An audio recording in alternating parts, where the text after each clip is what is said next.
La pequeña pero amada manada, por Charles Haddon Spurgeon. No temáis, manada pequeña, porque a vuestro Padre le ha placido daros el reino. Lucas capítulo 12, versículo 32. Cuán bondadoso y tierno era Jesús con sus discípulos. Cuando hablaba con severidad, era para la multitud exterior. Muchas veces su espíritu se movía a reprenderlos con dureza. Sin embargo, en presencia de los pocos seguidores fieles que se reunían alrededor de él y se acercaban a él, sus escogidos, sus amados, él se mostraba familiar y cercano. A ellos les revelaba su corazón, a ellos les mostraba las cosas que había recibido del Padre. No les ocultaba nada que fuera para su bienestar. Si no fuera así, os lo habría dicho, fue al menos en una ocasión su expresión confidencial. Así permanecía con ellos como un amigo, como un hermano mayor, como un padre amoroso. Es realmente agradable observar cuánto pensaba en ellos, cuán profundamente se compadecía de ellos, cuán lejos estaba de despreciarlos. Los grandes de la tierra se habrían encogido de hombros y habrían despreciado a la pobre y desválida banda que se reunía alrededor del profeta de Nazaret. No así el Maestro Divino. Sin ocultar por un momento el hecho de que eran un rebaño pequeño, los miraba con cariño y les aplicaba el mismo epíteto que sus enemigos habrían usado con resentimiento, pequeño, al decir, «No temáis, manada pequeña, porque a vuestro Padre le ha placido daros el reino». Eran pocos en número, y Él los llama un rebaño. Así, Él asume el oficio de pastor y, por implicación, les garantiza alimento y protección, consuelo y seguridad, y habla de pequeño con afecto. Como a menudo usamos palabras diminutas para expresar cariño, llamando a aquellos que amamos con nombres cariñosos, así el Salvador parece deleitarse en la pequeñez de aquellos que ama. La palabra original podría traducirse correctamente como muy pequeño. No temáis, manada diminuta. Hay un doble diminutivo en el que parece insistir, aunque tenía un sonido agradable. Así, las madres suelen llamar a sus pequeños hijos con nombres cariñosos en su afecto por las criaturas pequeñas. Pero, superando con creces el amor de una madre, el fuerte afecto de nuestro Salvador no conoce rival. Con suaves acentos, parece decir, no importa cuán pocos sean, o cuán despreciados, su debilidad les da un lugar más cálido en mi corazón y hace que los abrace más de cerca. Silencio, silencio, estén tranquilos, no temáis, manada pequeña. Y oh, cuán listo está Él con una razón para revivir su confianza, porque a vuestro Padre le ha placido. Así, nuestro amado Señor reconoce su relación íntima con sus discípulos, porque a vuestro Padre le ha placido. ¿Y quién era su Padre sino el Dios y Padre de nuestro Señor Jesucristo? Podría haber dicho, porque a mi Padre le ha placido, pero esta es la forma más dulce de decirlo, porque a vuestro Padre le ha placido. Ellos sabrían que su Padre era su Padre cuando Él dijo, vuestro Padre.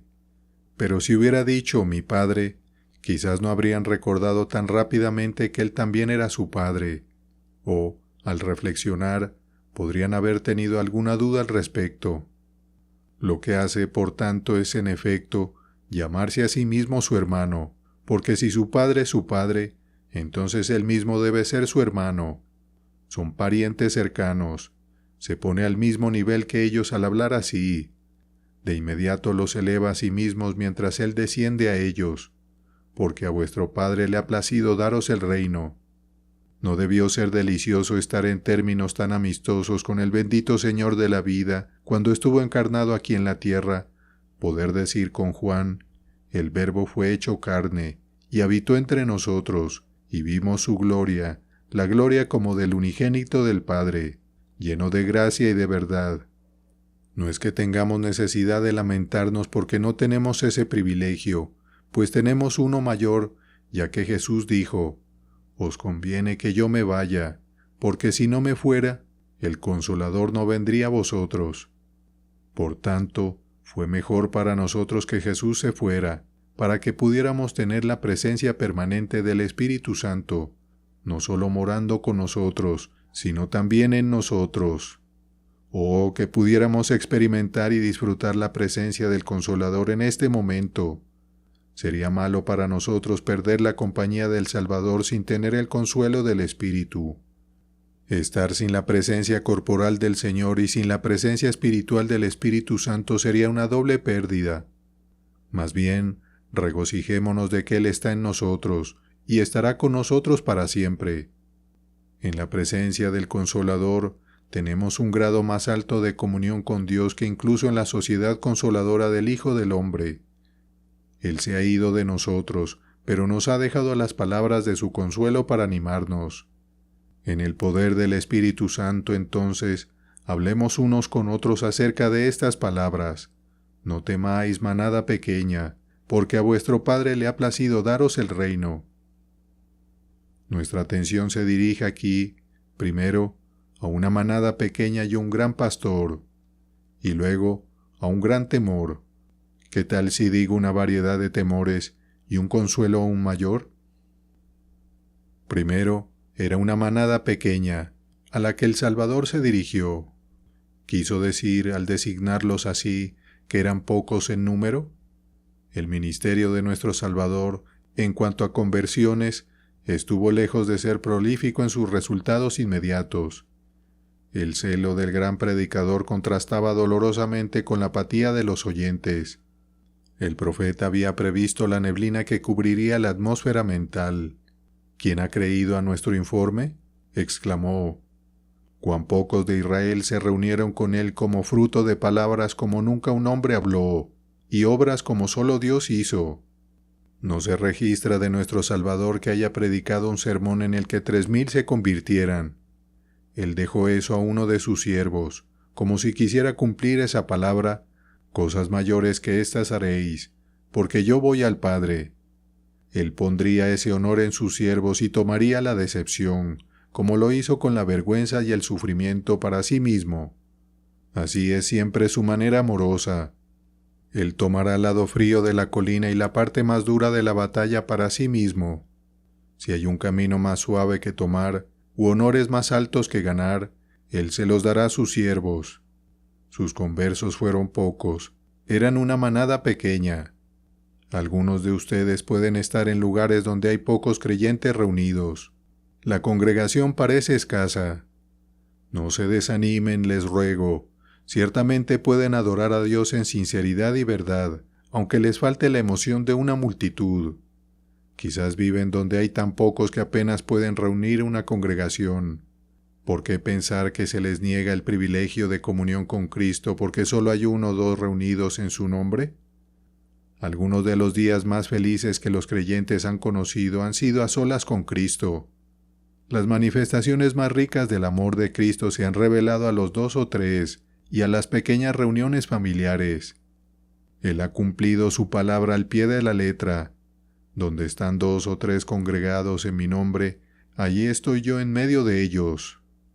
Si pertenecen a una congregación más grande, no están, por tanto, excluidos de la promesa legada a los pocos. Una iglesia de 5 o 5,000 hermanos y hermanas sigue siendo una manada pequeña. En comparación con la vasta masa de incrédulos, es positivamente infinitesimal. Piensen en los millones que no conocen a Dios, en los cientos de millones que están contentos de adorar a dioses ídolos que sus propias manos han hecho. Tomen en cuenta toda la cristiandad y asuman por un momento que cada profesor nominal fuera un verdadero converso a Cristo. La iglesia formaría una minoría débil. Sería solo una manada pequeña.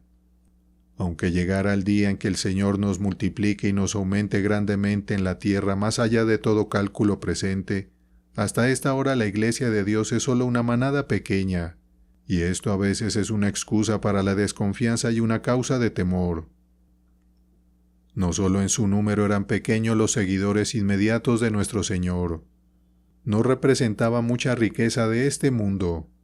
Habían dejado todo lo que tenían, pero su poco no contaba mucho.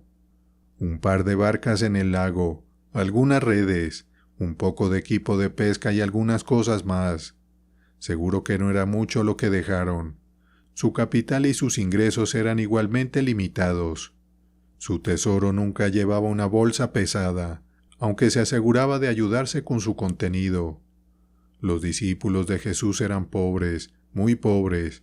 Eran algo parecidos a su maestro, que no tenía dónde recostar su cabeza. Tampoco por su posición social podían ejercer mucha influencia. La mayoría eran galileos, hombres del campo de la parte más rural de todo el país, y como tales, poco estimados. Sin duda, hablaban dialectos campesinos y eran considerados como hombres sin educación e ignorantes por quienes los escuchaban. Cuando el Espíritu Santo estaba sobre ellos, hablaban con gran poder, pero no había un doctor en teología entre ellos, ni tampoco un profesor de ninguna universidad. No tenían un solo rabino que pudiera ponerse al frente, ni tampoco uno que pudiera ser llamado rabino si otros hubieran elegido llamarlo así. No tenían prestigio de rango o título, no había príncipes de sangre real, ni caballeros o escuderos asociados con ellos. Todos eran campesinos y pescadores comunes. Y me atrevo a decir que muchos temores cruzarían sus mentes y muchas aprensiones sombrías los acecharían al contemplar la extraña aventura a la que estaban llamados. Iban a predicar al Cristo de Dios y a convertir al mundo a Él, y sin embargo, miren qué gente humilde eran.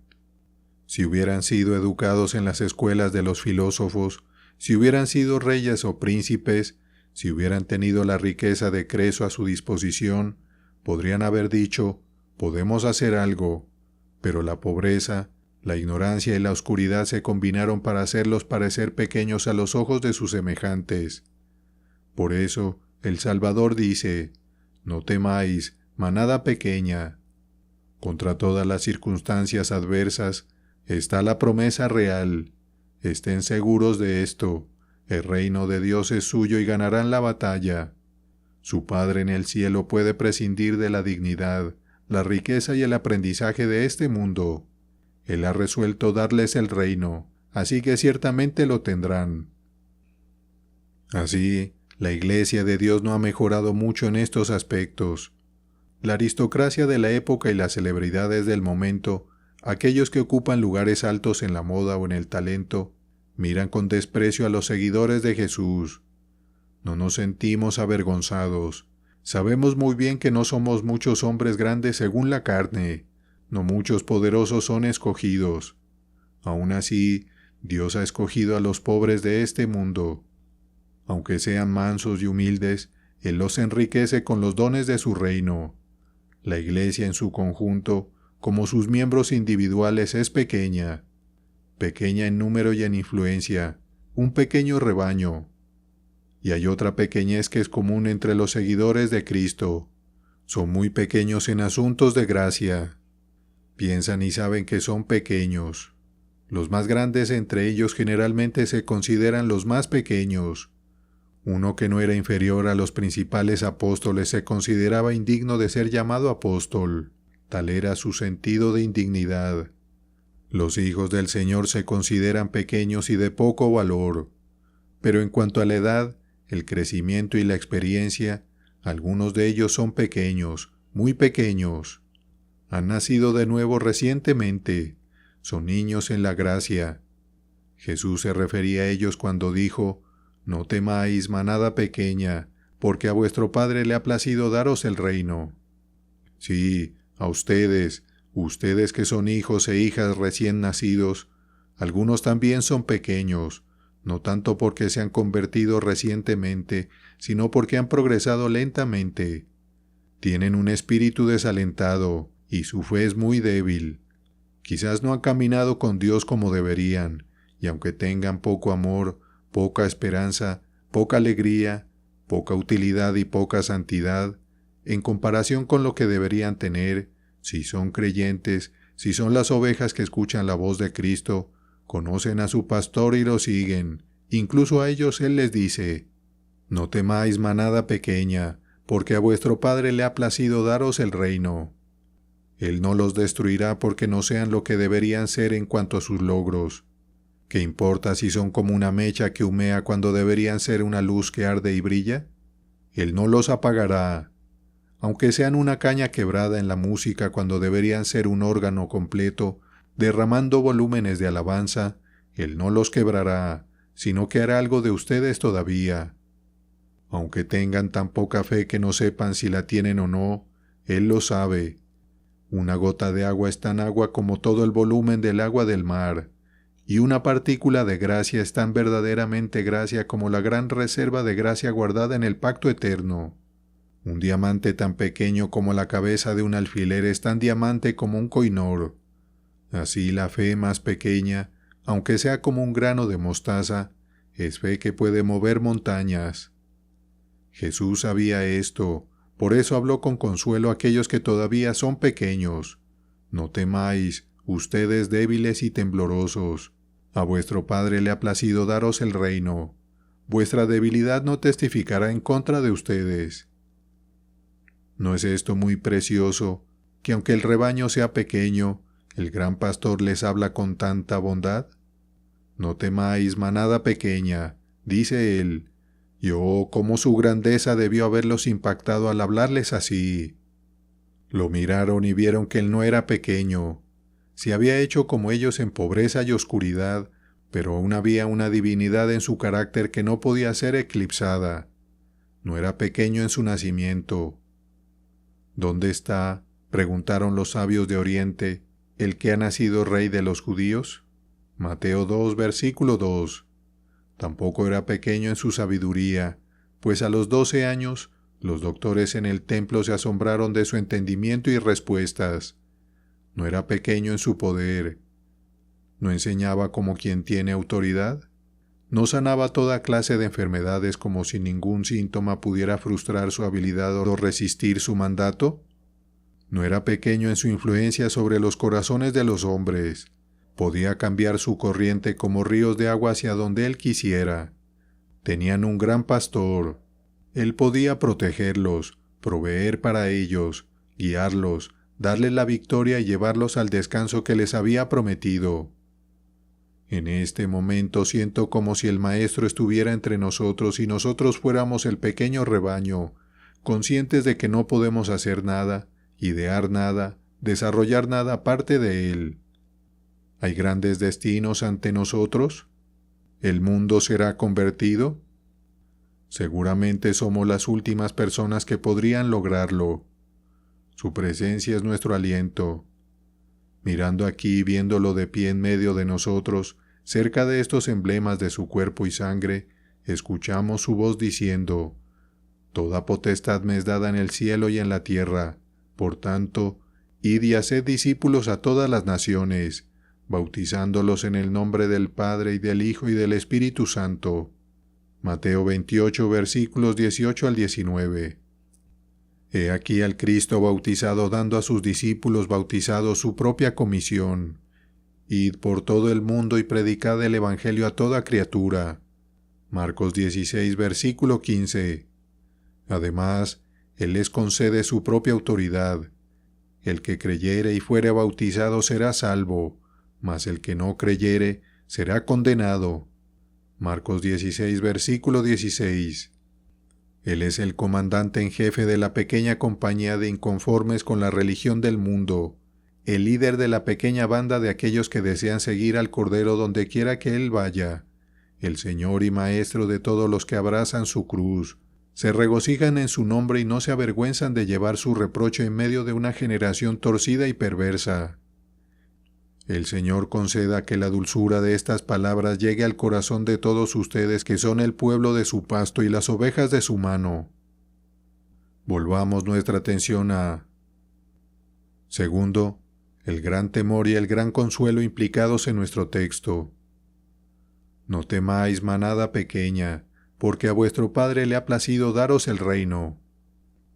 Un temor que a menudo agita a los siervos de Dios es el que se alude en el párrafo anterior, una ansiedad indebida por las cosas temporales, una inquietud que distrae la propia mente y deshonra grandemente a Dios, una disposición completamente indigna del creyente sincero. Cristo trata con esto en estas palabras: «No os afanéis por vuestra vida, qué comeréis, ni por vuestro cuerpo, qué vestiréis, pues la vida es más que la comida, y el cuerpo que el vestido. Lucas 12, versículos 22 al 23. Porque, hijo, ¿sabes esto? No solo es el buen placer de tu Padre darte agua y pan, sino el reino. Preguntas, ¿su generosidad me proveerá de alimento y vestido adecuados? No lo cuestiones, ya que Él promete ponerte una corona en la cabeza y darte una mansión en los cielos. Seguramente aquel que se toma la molestia de darte un reino en el futuro no te dejará morir de hambre en el camino hacia Él. Cuando Saúl salió a buscar los asnos de su padre, Samuel lo encontró y lo ungió como rey, y después de eso, Saúl nunca más se preocupó por los asnos de su padre. ¿Se están preocupando por las pérdidas que han tenido y la mejor manera de recuperarlas? Aquí hay noticias para ustedes. Es el buen placer de su Padre darles el reino. ¿No despierta eso una ambición nueva y más noble en sus corazones? No se preocupen por los asnos ahora. Tenemos otros objetivos y otras perspectivas que ocuparán nuestros pensamientos. Los asuntos de alto rango han apartado mi mente de cosas insignificantes. Oh heredero del cielo, no puedes permitirte lamentarte y enfurecerte por las pequeñas molestias de esta vida fugaz. Recuerdo haber oído de un barrendero que realizaba su humilde oficio con gran diligencia. Tenía una escoba valiosa, que no habría perdido o estropeado sin mucho dolor. Para él, los pocos centavos que costaba eran de gran importancia. Pero alguien, un abogado del pueblo, lo tocó en el hombro y le dijo: «Mi buen amigo, ¿te llamas tal y tal?» «Sí». «¿Tu padre vivía en tal lugar?» «Sí». «¿Tu hermano vive en tal lugar?» «Sí». «Entonces tengo el placer de decirte que has heredado una propiedad que vale 10,000 libras al año». Me han dicho que se fue sin su escoba, y apenas lo dudo, porque no creo que yo mismo hubiera cargado con la escoba si hubiera estado en su posición. Oh, cristianos, déjenme tomarles de la manga y hablarles de posesiones principescas por las que bien pueden dejar de lado sus mezquinas preocupaciones actuales. No son dignas de comparación. Jesucristo les informa que su Padre les ha dado un reino que es infinitamente más que el oro de este mundo. Bien pueden decir: dejen que quienes quieran se preocupen por estas cosas terrenales. Yo no lo haré. Tengo un reino esperándome. Buscaré esa herencia y comenzaré a regocijarme en ella. Así es como Cristo calma uno de los temores de su pueblo. Otro temor que tenemos surge de observar las nubes, pronosticar tormentas y anticipar problemas. Algunos de nosotros debemos confesar que tenemos momentos de desánimo. Uno está preocupado porque ve que su negocio se desvanece gradualmente y se pregunta con ansiedad: ¿qué haré en los años futuros? Otro, con una familia numerosa que crece a su alrededor, se angustia con la pregunta: ¿qué haré con esos niños y niñas? Mientras observa las diversas tendencias en los jóvenes, se pregunta hacia dónde irán y comienza a inquietarse. No encomienda su causa a Dios, sino que se perturba en vano. Esto no es sabio. Otros encuentran que su salud declina. Síntomas de tuberculosis o alguna enfermedad los alarman y dicen: ¿qué haré cuando esto empeore? ¿Cómo lo soportaré? Quizás tenga que soportar operaciones dolorosas, dice uno. Dice otro: quizás tenga que estar postrado en cama durante años. ¿Qué haré? Oh, ¿qué haré?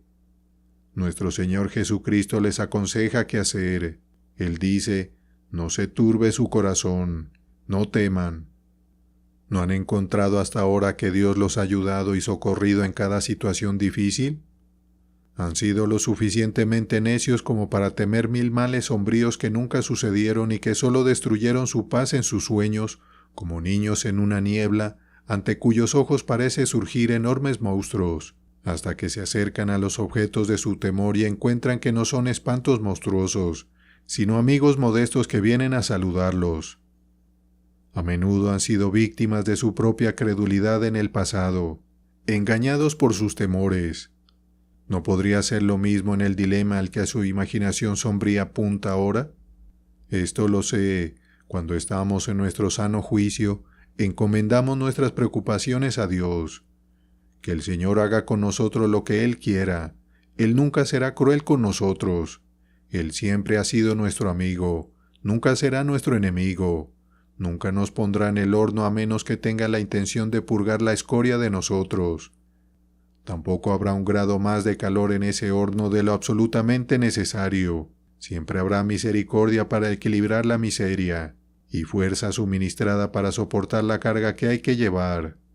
Ánimo entonces, no teman, manada pequeña.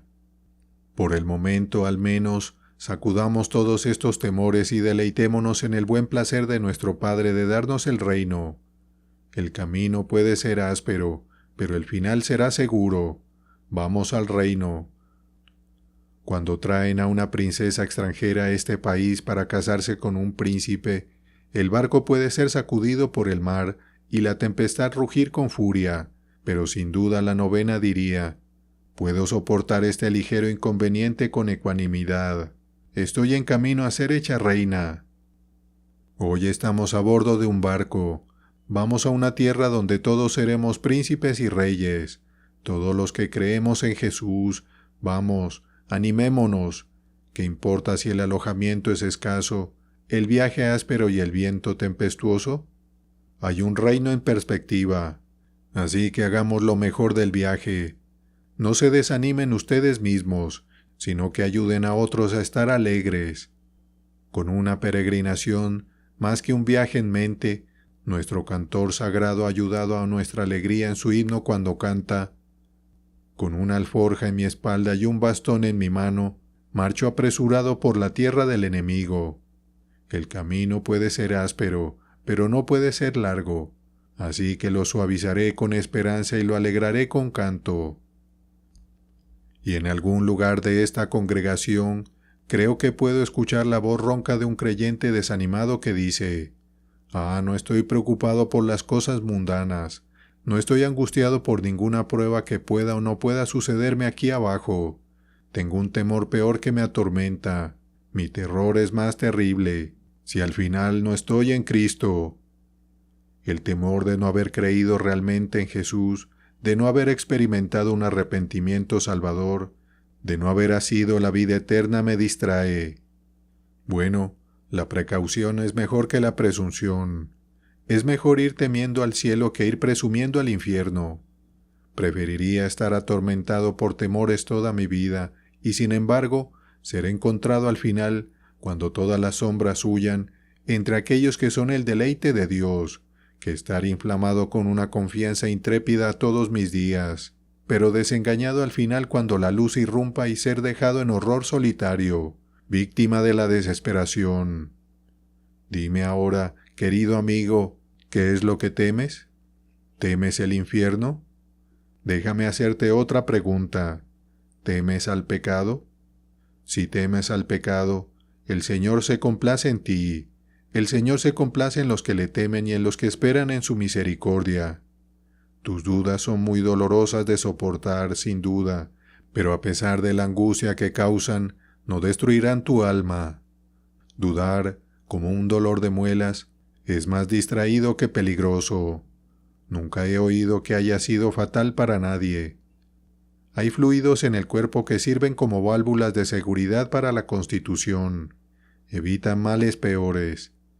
Una ansiosa solicitud sobre si eres, de hecho, un hijo de Dios, de la cual quisiéramos que te libraras lo antes posible, puede tener, sin embargo, un efecto saludable en tu mente. Puede hacer que camines con más cuidado, ores con más fervor y vivas con más escrúpulos como alguien que anhela la comunión con Dios. Creo que tengo una comisión para decirle a cada uno aquí que teme al pecado y tiembla por no ser encontrado a la diestra de Dios cuando Él reúna a sus santos. No teman, porque es el buen placer de su Padre darles el reino. Si temes porque sientes tu indignidad, es un temor bendito. Confía en la dignidad de Cristo, y tu temor dará paso a la fe. O si temes porque percibes tu debilidad, no me sorprende. Mira la fortaleza de Cristo, y su socorro será tu consuelo. Tu Padre Celestial, por su propio placer, te dará el reino de Dios. Escucho a alguien decir: bueno, Señor, mi temor no es acerca de la sinceridad de mi profesión actual. Confío en que soy un cristiano. Sé que he creído en Jesús y que creo en Él, pero mi seria inquietud es que no persevere hasta el fin. Querido amigo, ese es un temor que no deberías tener. Nunca lo temas de nuevo mientras vivas. Si hay algo enseñado claramente en las Escrituras, es la doctrina de la perseverancia final de los santos. Estoy tan seguro de que esta doctrina está tan claramente enseñada como la doctrina de la deidad de Cristo. Las palabras no pueden expresar más claramente de lo que Dios ha revelado. Escuchen lo que dice Cristo. Yo les doy vida eterna, y no perecerán jamás, ni nadie las arrebatará de mi mano. Juan 10, versículo 28. Estando persuadido de esto, que Él comenzó en vosotros la buena obra, la perfeccionará hasta el día de Jesucristo. Filipenses 1, versículo 6. No arrojen, les ruego, ninguna sospecha sobre la fidelidad de nuestro Señor. Puede surgir una pregunta sobre si Él ha comenzado la obra, pero si Él ha comenzado, no puede haber duda de que Él la completará. Él nunca abandona la obra de sus manos, o que comience a construir y luego demuestra ser incapaz o reacio a levantar la superestructura. Dejen ese temor a un lado y considérenlo una necedad. ¿Dudan si están ahora salvos o si perseverarán hasta el final? Entonces les aconsejo que regresen a la cruz y comiencen de nuevo como un pecador arrepentido, poniendo su confianza en un Salvador perdonador. Muchas veces he tenido que hacer eso. Veo mis evidencias cortadas como la hierba, marchitarse como el heno y perecer como la hierba verde. ¿Qué más puedo hacer sino apresurarme al pie de la cruz, pararme allí y decir: aquí vengo, un pecador, buscando socorro en ti, mi Señor, en ti. Vengo de nuevo como si nunca hubiera venido a ti antes. Si nunca me has lavado, límpiame ahora. Si nunca he descansado en ti, aquí me acuesto bajo tu sombra. A tu cruz me aferro. Encontrarán que sus temores desaparecen cuando vuelven a la cruz de nuevo. Hagan esto, les ruego, hermanos y hermanas, cada vez que se encuentren en la oscuridad por un tiempo, porque, a pesar de todos los temores en contrario, realmente es el buen placer de su Padre darles el reino. No tienen que ganarlo con su trabajo, ni merecerlo como un premio. De lo contrario, podrían desanimarse o incluso desesperarse. ¿Qué hay de malo ahora? No puedo adivinarlo, ya que Él se los dará gratuitamente por su propia gracia. No es el buen placer del juez otorgarles el reino, sino que es el buen placer de su Padre darles el reino. Por lo tanto, reposen en la gracia de Dios, confíen en la preciosa sangre de Cristo y echen sus temores al viento. Creo que escucho un suspiro. Es un pensamiento enfermizo, y viene de alguien que tiene un cuerpo enfermizo. Mi temor es acerca de la muerte.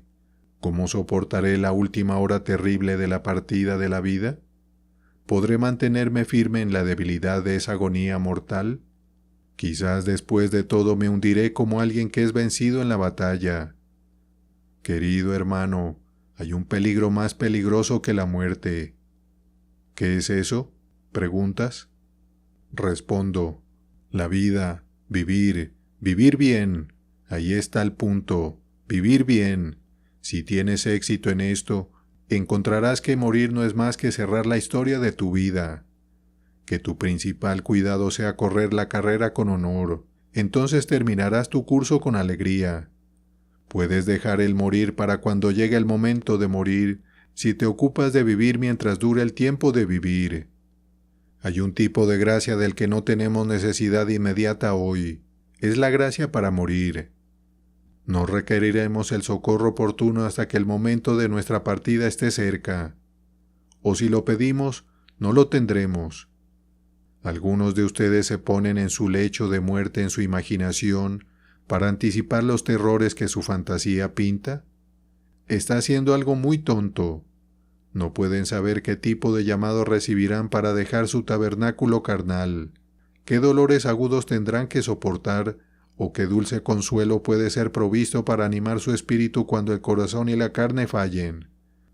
Sirvan a Dios ahora con toda su fuerza. descansen en la preciosa sangre ahora. Busquen la comunión presente con su Señor viviente y amoroso. No duden de que Él les proveerá la gracia suficiente para todas sus necesidades futuras. No saben del bien que Él tiene reservado. A medida que el tiempo y el espacio se contraen, su mente se expandirá para contemplar la eternidad más allá. A medida que la película cubre estos órganos opacos de la vista, los ojos de su entendimiento se abrirán. A medida que se acerquen en las orillas del Jordán, los hermosos campos del otro lado se abrirán ante su vista extasiada. No saben nada de ellos todavía. Les garantizo que muchos que parten de esta vida escuchan los cantos de los ángeles mucho antes de que sus oídos se cierren a los sonidos de la tierra. Y oh, cuán precioso se vuelve Cristo para ellos.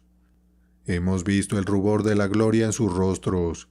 Creo que apenas sabían en qué momento entraron al cielo, porque antes de dejar la tierra, el resplandor de ese reino brillante les apareció en tales visiones de gloria. Fueron elevados a la cumbre de Pisga, y miraron hacia abajo a esta pobre tierra desde una elevación que nos maravilla a los que aún peregrinamos en el valle. Jesús puede hacer que un lecho de muerte parezca tan suave como almohadas de plumas, mientras reclino mi cabeza en su pecho y exhalo mi vida dulcemente allí.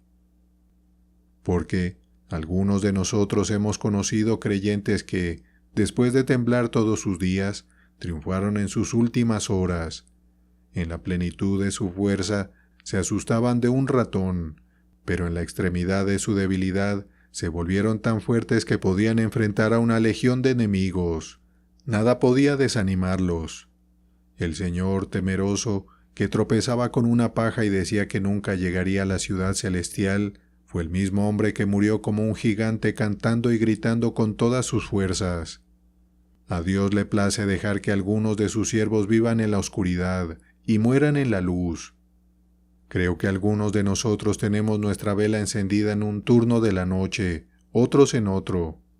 Puede que hayan comenzado su vida espiritual en la oscuridad y su camino se haya vuelto más y más brillante. O puede que hayan comenzado en la luz y hayan pasado por temporadas en las que la oscuridad ha prevalecido, o la lámpara que guía sus pies ha ardido débilmente. Dios acuesta a algunos de sus siervos más valientes en la oscuridad porque pueden soportarlo, pero otros no. Cruzan el río y los ángeles vienen a recibirlos. No oscurezcan sus días con sueños terribles de una muerte temida. Quizás mueran en su sueño y nunca sientan un dolor. Quizás nunca mueran. Cristo puede venir y llevarlos consigo. Puede resultar algo tan glorioso morir que puedan decir con Halliday, ¿llaman a esto morir? Entonces vale la pena vivir para morir así. La muerte puede tener más de traslado que de desilusión. Si los perros del infierno aúllan contra ustedes, díganles que se callen.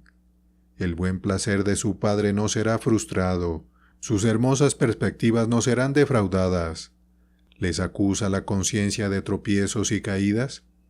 Díganle a la conciencia acerca de la preciosa sangre y digan, el buen placer de mi Padre rescata a su Hijo redimido de todos sus pecados. ¿Suben las dudas y los temores como un torrente creciente? Deténganlos todos con esta bendita seguridad. El consejo de Dios permanecerá, y Él hará todo su placer. Nosotros, que hemos puesto nuestra confianza en el Señor Jesucristo, poseeremos seguramente el reino de Dios por siempre y para siempre. Oh, cómo deseo que ustedes pertenezcan al número de las ovejas de Cristo. Oh, que cada uno de ustedes tuviera la promesa del reino, que el Señor los lleve a los pies de Jesús, que el Señor les muestre qué pecadores son y qué Salvador es Él. Ojalá todos creyeran en Él y pasaran de muerte a vida. El transgresor intrépido fracasará sin ayuda, mientras que el discípulo temeroso será acariciado con cuidado paternal. Reúnanse pequeños, como un rebaño, la herencia está reservada para ustedes. Es el buen placer de su Padre darles el reino. La pequeña pero amada manada, por Charles Haddon Spurgeon. Colgado en el madero,